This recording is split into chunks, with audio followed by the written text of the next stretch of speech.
Lord Bloodraven. The 1,000 Eyes of Westeros. How many eyes does Lord Bloodraven have? 1,000 eyes, and one.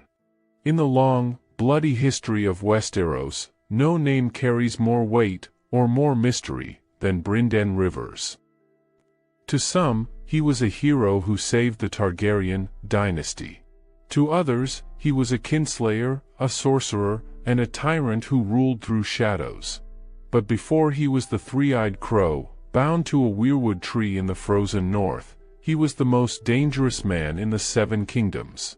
Today, we peel back the layers of myth to find the man behind the 1,000 eyes. This is the story of Lord Bloodraven.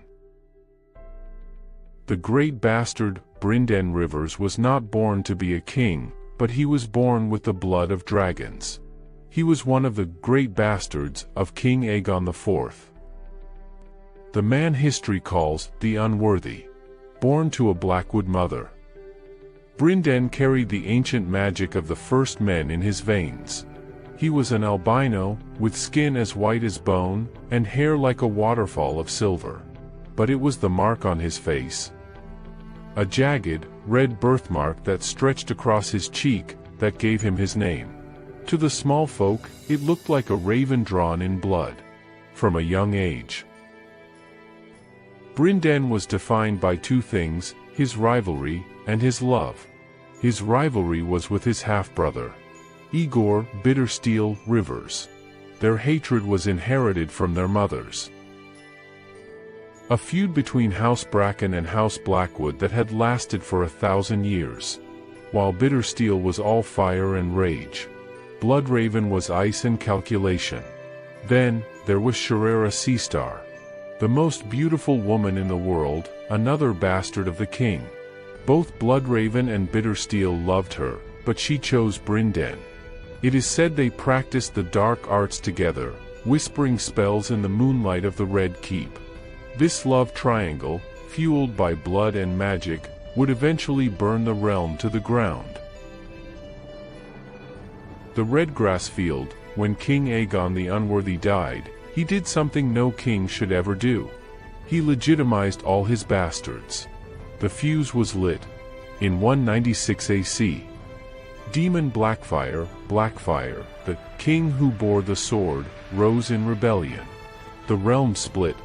Brother fought brother. But while Bittersteel rode with the rebels, Bloodraven stayed loyal to the crown. On the decisive day at the Redgrass field, the fate of Westeros was decided not by swords, but by arrows. Bloodraven led his personal guard, the Raven's Teeth. 500 archers, all wielding bows made of weirwood. From the top of Weeping Ridge, Bloodraven saw his half-brother Demon beneath his royal standard. Without hesitation, he ordered the volley. 7 arrows pierced Demon Blackfyre. As the king fell, his twin sons, Aegon and Aemon, rushed to his side. Bloodraven did not flinch. He rained arrows down on them as well, killing the boys where they stood. The Blackfyre line was broken that day, but the cost was high. Bittersteel charged the ridge in a blind fury, screaming for vengeance. In the chaos, the two brothers finally met. Bittersteel soared. Igor's rage, and Bloodraven's eye. Bittersteel ripped Brynden's left eye from his socket, leaving him a bloody wreck. But the battle was won. Bloodraven was a hero, and a kinslayer. The Hand and the Sorcerer. After the war, the shadows grew longer. Brynden Rivers became the hand of the king to Aenys I.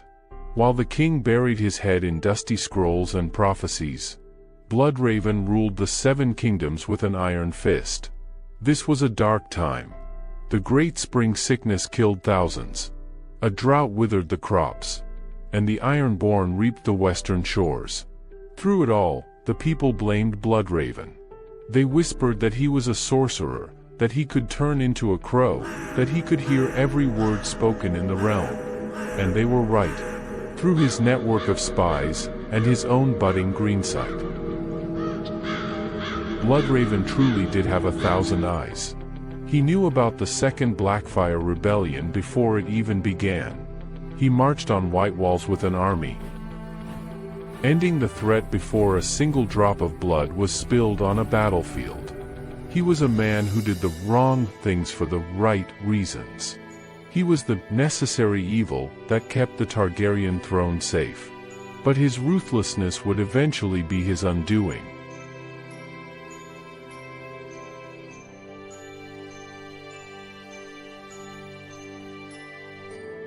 The Great Council and the Fall, in 233 AC.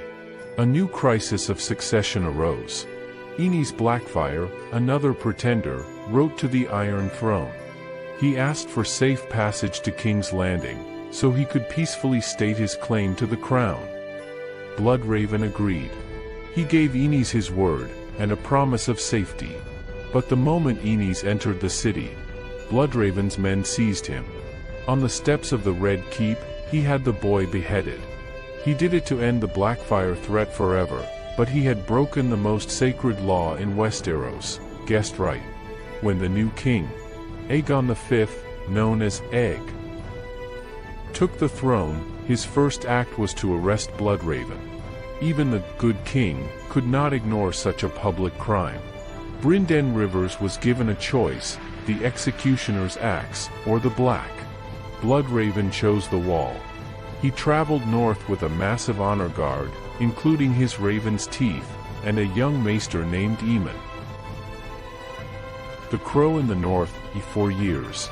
Bloodraven served the Night's Watch. He eventually rose to become Lord Commander, but his heart was never on the wall. He spent his days staring into the distance, and his nights dreaming of trees with red leaves. In 252 AC, during a routine ranging, Lord Commander Brynden Rivers vanished. For decades, the world forgot him. They thought he died in the snow. But deep beneath the earth, in a cave older than the wall itself, the old gods were waiting. The weirwood roots grew through his body, into his skin, and into the empty socket of his missing eye. He became part of the tree. He became the three-eyed crow. He sat there for 50 years, watching, waiting, and searching for a successor. Until a boy named Bran Stark began to dream. Brynden Rivers lived a life of total sacrifice. He gave his eye, his reputation, and eventually his humanity, all to protect the realm from a darkness only he could see. He was the spy, the soldier, the hand, and finally, the god. As the winds of winter begin to blow, we must ask ourselves, was he a monster? Or was he the only one who truly knew the cost of survival? Let me know in the comments what you think of Bloodraven's legacy. And if you believe he truly orchestrated the fall of the Targaryens, don't forget to like and subscribe for more deep dives into the lore of ice and fire. Until next time, remember, 1,000 eyes and one.